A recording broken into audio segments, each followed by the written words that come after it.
नमस्कार बच्चों। आइए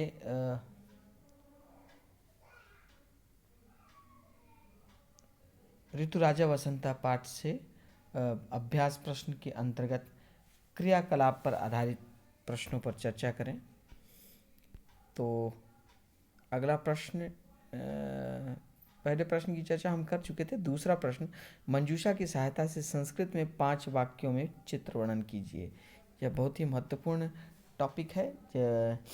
ये आपके वाक्य निर्माण कौशल पर आधारित प्रश्न है कि किस प्रकार शब्दों का प्रयोग करते हुए आप चित्र देखकर वाक्यों का निर्माण करें।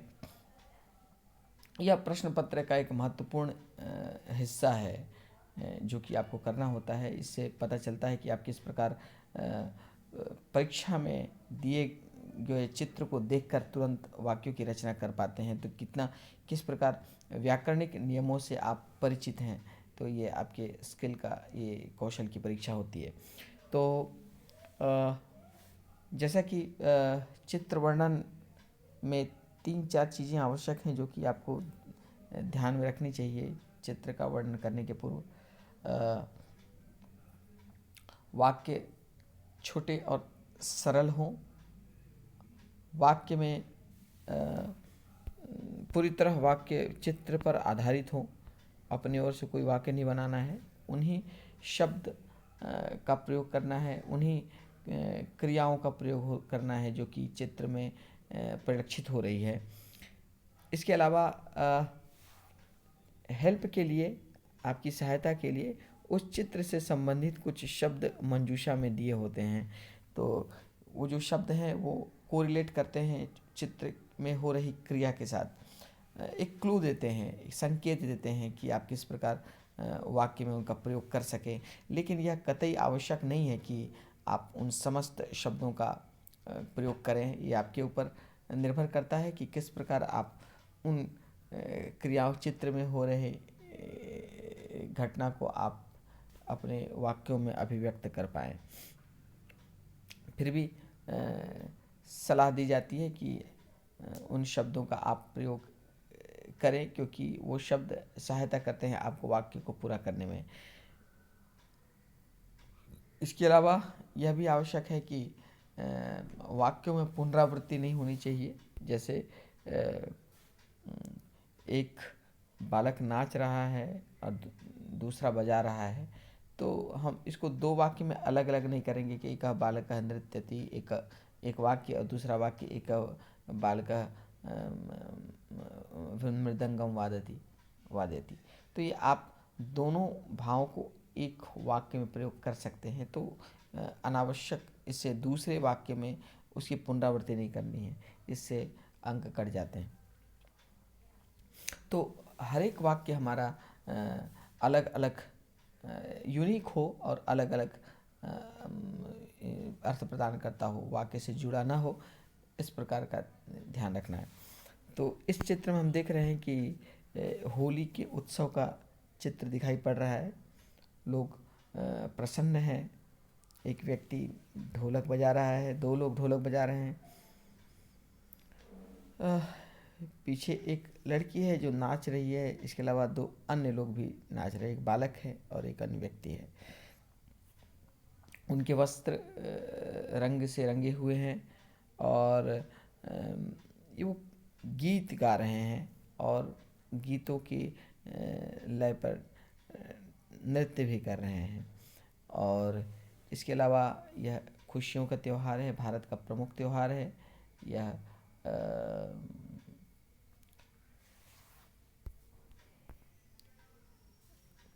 होलिका, इसके एक दिन पहले रात में होलिका दहन होता है और होलिका जलाने के बाद दूसरे दिन रंग के माध्यम से अपनी खुशियों को अभिव्यक्त किया जाता है।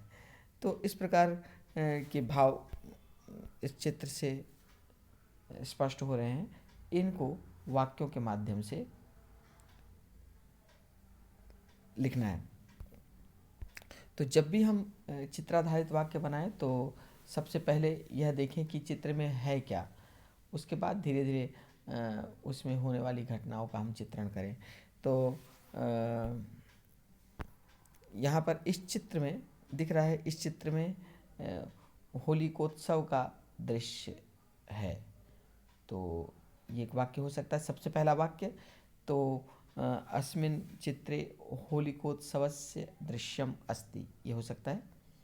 इस चित्र में अर्थात सप्तमी विभक्ति, तो यदि चित्र में सप्तमी है तो उससे संबंधित जो सर्वनाम होगा वो भी सप्तमी होगा। तो चित्रे है मतलब अस्मिन् चित्रे होलिकोत्सवस्य, होलिकोत्सव का दृश्य है, दृश्यम अस्ति। अस्मिन् चित्रे होलिकोत्सवस्य दृश्यम अस्ति, ये हो गया पहला।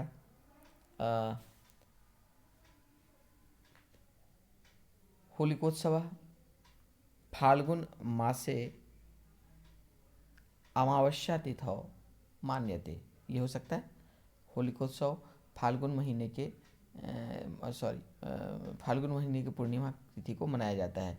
तो होलिकोत्सव फाल्गुन मासे पूर्णिमा तिथौ मान्यते, मनाया जाता है, मान्यते, ठीक है। तो अब इसके बाद चित्र में क्या क्या हो रहा है ये आप लिख सकते हो। तो चित्र में एक जना वाद्य लोग मृदंग बजा रहे हैं और नृत्य कर रहे हैं। तो चित्रे जना मृदंगम वादयन्ति नृत्यन्ति च, या चित्रे जनौ मृदंगम वाद्यतः, दो लोग बजा रहे हैं।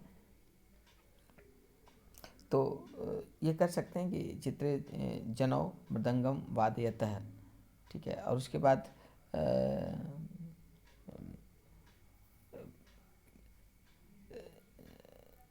ते प्रसन्नतया नृत्यन्ति च, और वे प्रसन्नता से नाच रहे हैं। चित्रे, ये वाक्य यदि लंबा हो जाए तो इसको आप दो भागों में बांट सकते हैं। चित्रे जनौ मृदंगम वाद्यतः, चित्र में दो लोग मृदंग बजा रहे हैं। और अगला वाक्य प्रसन्नतया जनाः नृत्यन्ति च, प्रसन्नतया जनाः नृत्यन्ति, ये हो सकता है। और वे आपस में रंग लगा रहे हैं, एक दूसरे को रंग लगा रहे हैं। तो ते परस्परम भिन्न वर्णनान लिम्पन्ति, लिम्पन्ति माने लेप कर रहे हैं, लगा रहे हैं। परस्परम माने आपस में, तो भिन्न वर्णान माने अलग अलग रंग। तो ते परस्परम भिन्न वर्णान लिम्पन्ति, विभिन्न रंगों को लगा रहे हैं। रात में होलिका दहन किया जाता है। तो रात्रौ होलिका दहनम क्रियते, रात्रौ माने रात में, होलिका दहनम होलिका दहन क्रियते किया जाता है।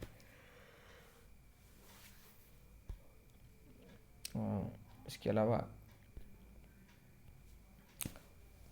अंत में वाक्य लिख सकते हैं, भारतस्य प्रमुखः उत्सवः अस्ति होलिकोत्सवः, भारतस्य प्रमुखः हिन्दूनां या प्रमुखः उत्सवः या भारतवर्षस्य प्रमुखः उत्सवः अस्ति इदं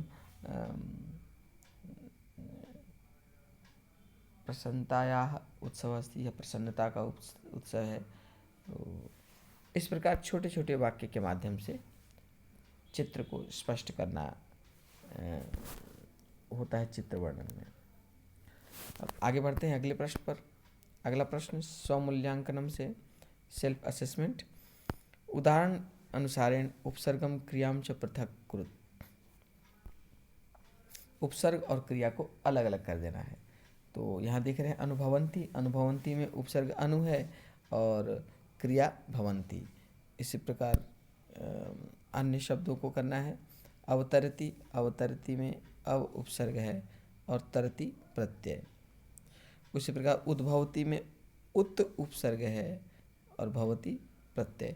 यहाँ पे उद उपसर्ग नहीं है, उत उपसर्ग है और संधि होने के कारण त का द हो गया है, तो आपको लिखना है उत। तो उत उपसर्ग और भवती क्रिया। उसी प्रकार अनुसरती में अनुपसर्ग और सरती क्रिया, अनुपसर्ग सरती क्रिया। आनयति में आ उपसर्ग नयति क्रिया। उसी प्रकार आगच्छति में आ उपसर्ग और गच्छति क्रिया। तो इस प्रकार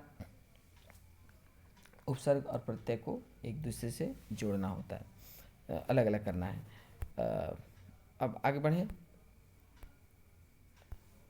अगला प्रश्न मूल्यपरक प्रश्न, वैल्यू बेस्ड क्वेश्चंस।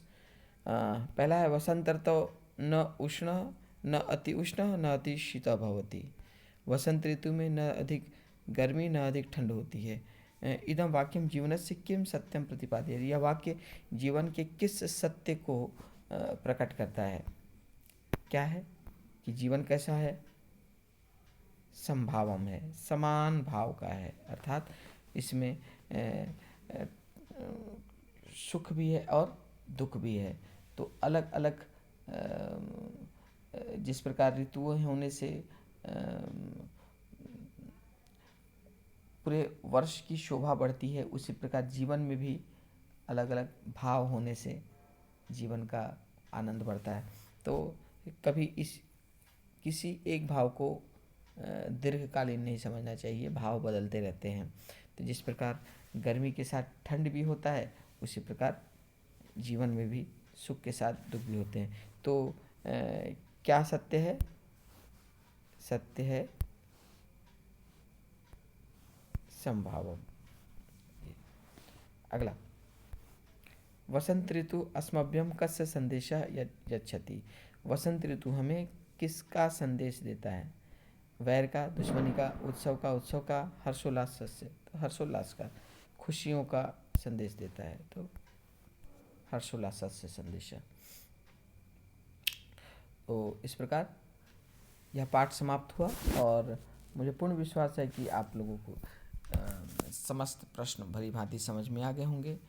और मिलते हैं अगली कक्षा में नए शीर्षक के साथ। तब तक नमस्कार।